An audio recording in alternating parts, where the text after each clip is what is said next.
Hermanos, qué gusto en saber que ustedes están esforzándose para conocer más y más de su fe católica y crecer en su amor a Cristo Jesús por medio del DASAM.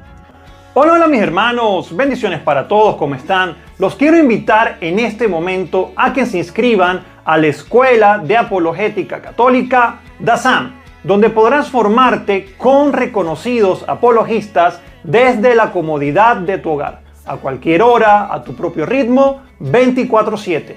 Podrás encontrar el enlace de acceso a la escuela en la descripción de este video y en la caja de comentarios. Visiones de San Juan Pablo II sobre el ascenso de la anti-iglesia y la invasión musulmana. En 1976, Juan Pablo II hizo una advertencia profética. Habló sobre el ascenso de una anti-iglesia que predicaría un anti-evangelio. El padre Linus Clovis, de Vida Familiar Internacional, dijo en el Foro de Vida en Roma que ya está aquí y que es indistinguible de la ideología secular que ha derrocado tanto la ley natural como los 10 mandamientos. Este anti-evangelio que busca elevar la voluntad del individuo a consumir al placer y al poder, disfrazado de derechos humanos sobre la voluntad de Dios. Es lo que fue rechazado por Cristo cuando fue tentado en el desierto. Y ha vuelto a aparecer con toda su soberbia luciferana para promulgar una actitud narcisista, hedonista, que rechaza cualquier limitación, excepto las impuestas por las leyes hechas por el hombre, dijo. Hoy presenciamos esta terrible batalla dentro de la iglesia. El enemigo se ha infiltrado y creado el caos. Todo esto lo previó Juan Pablo II en su profecía. Pero también Juan Pablo II tuvo visiones sobre la invasión de Europa por parte de los musulmanes. La profecía de San Juan Pablo II. En un discurso durante el Congreso Eucarístico de 1976 para la celebración del bicentenario de la firma de la Declaración de la Independencia de Estados Unidos, Juan Pablo II dijo: ahora estamos parados frente a la mayor confrontación histórica que la humanidad ha experimentado alguna vez. No creo en el gran círculo de la sociedad americana o de todo el amplio círculo de la comunidad cristiana se dé cuenta de esto completamente. Ahora nos enfrentamos a la confrontación final entre la iglesia y la anti-iglesia, entre el evangelio y el anti-evangelio, entre Cristo y el anticristo. El enfrentamiento se encuentra dentro de los planes de la divina providencia. Está, por lo tanto, en el plan de Dios y se debe ser un juicio que la iglesia debe asumir y afrontar con valentía. Tenemos que estar preparados para someternos a grandes pruebas en el futuro no muy lejano, pruebas que nos obligarán a estar dispuestos a renunciar a incluso nuestras propias vidas y una entrega total de sí mismos a Cristo y para Cristo. A través de sus oraciones y la mía es posible aliviar esta aflicción, pero ya no es posible para evitarla que suceda. ¿Cuántas veces la renovación de la iglesia ha sido a través de la sangre? No va a ser diferente esta vez.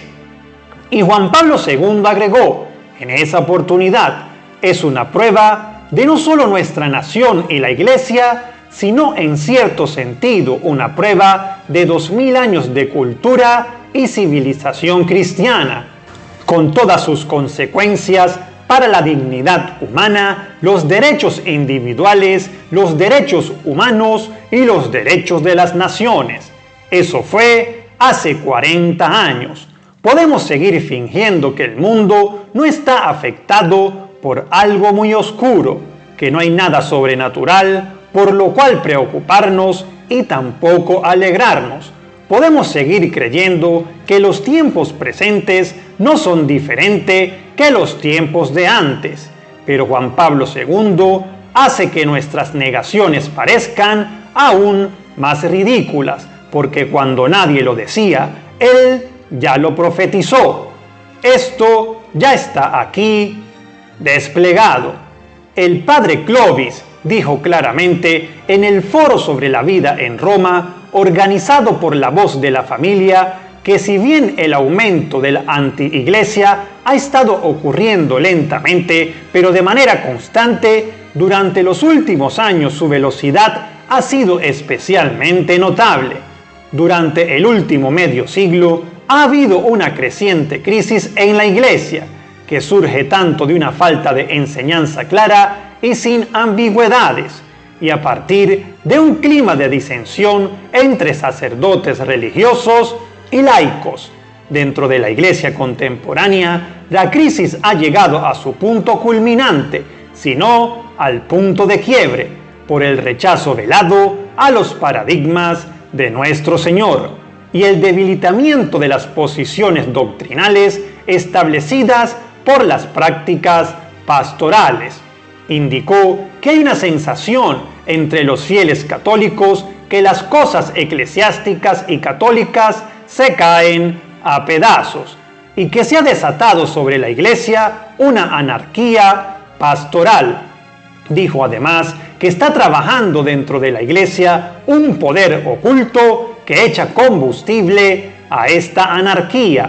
Clovis dice que el aumento de la anti-iglesia conlleva a un asalto directo sobre el pilar de la creación y fundamento del orden social, la verdad de la relación entre el hombre y la mujer, tal como se expresa en el matrimonio y la familia. Recordó que la hermana Lucía, una de las videntes de Fátima, dijo al final de su vida que la batalla final entre el Señor y el reino de Satanás se hará sobre el matrimonio y la familia. Es bien sabido que cualquier manipulación de una piedra angular provoca el riesgo del colapso de todo el edificio. La piedra angular, la célula básica de la sociedad, es el matrimonio y la familia, y la anti-iglesia está trabajando para minar este fundamento con la aceptación tácita de la anticoncepción y el divorcio. El reciente abrazo, entre comillas, misericordioso a los divorciados que se han vuelto a casar y el benigno visto bueno al matrimonio del mismo sexo. El fundamento está siendo manipulado y se ha llegado al punto omegas, dijo Clovis. Observó cómo el secularismo ateo que alimenta la anti-iglesia ha estado trabajando para la desaparición de la familia, conducido por el espíritu de la ideología LGTB. Su cara pública es la corrección política y su vestido de domingo es la inclusividad y no juzgar. Advirtió a los católicos cómo la anti-iglesia tratará de engañar a los fieles por haciéndose pasar por la verdadera iglesia, tal como había profetizado Juan Pablo II hace 4 décadas. La batalla dentro de la iglesia. Es evidente que la iglesia católica y la anti-iglesia actualmente coexisten en el mismo espacio sacramental, litúrgico y jurídico. Después de haber hecho más fuerte, ahora está tratando de hacerse pasar por la verdadera iglesia, induciendo o coaccionando a los fieles a ser adherentes, promotores y defensores de una ideología secular. Tal como lo sugirió Juan Pablo II, los derechos del hombre suplantarán los derechos de Dios en el espacio de la verdadera iglesia. Por lo tanto, los políticos que votan a favor del aborto y del matrimonio del mismo sexo serán bienvenidos en las filas de la excomunión. Esposos y esposas que han abandonado a sus cónyuges e hijos y entrando en relaciones adúlteras serán admitidos en los sacramentos.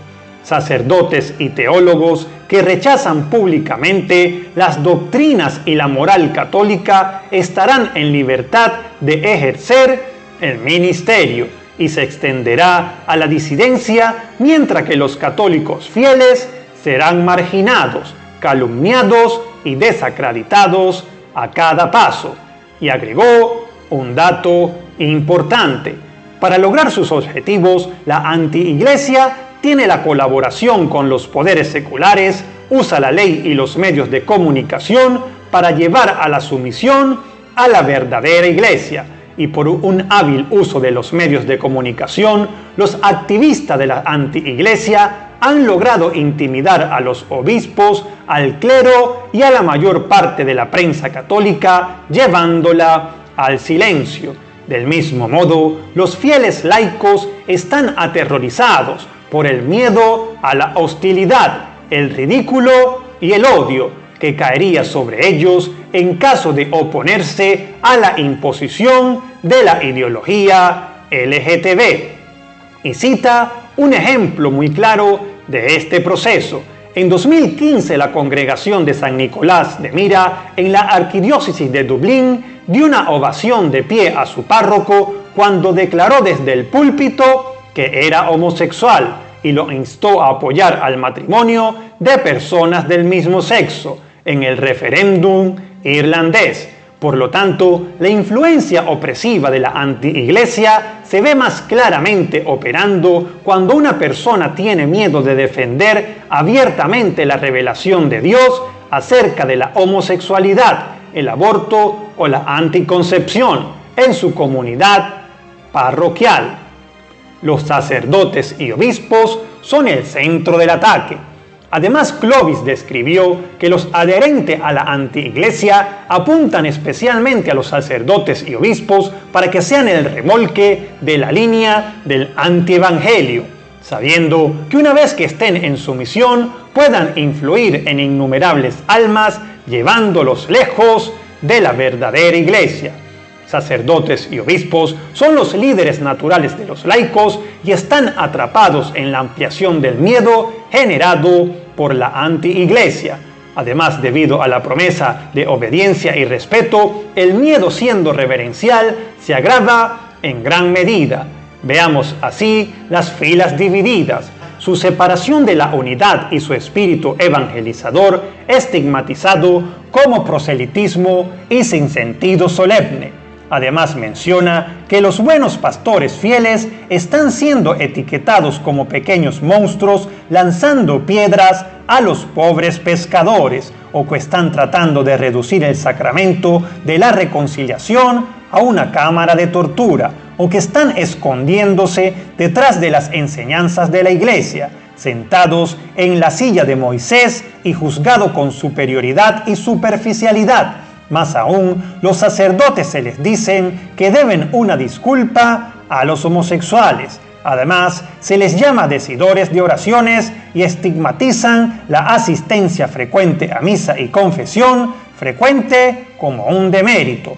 Clovis llama a la influencia de Francisco dentro de la iglesia una gran y verdadera bendición, puesto que su enseñanza ambigua ha llevado a la antiiglesia a salir de las sombras y a ponerse a la vista de todos los fieles.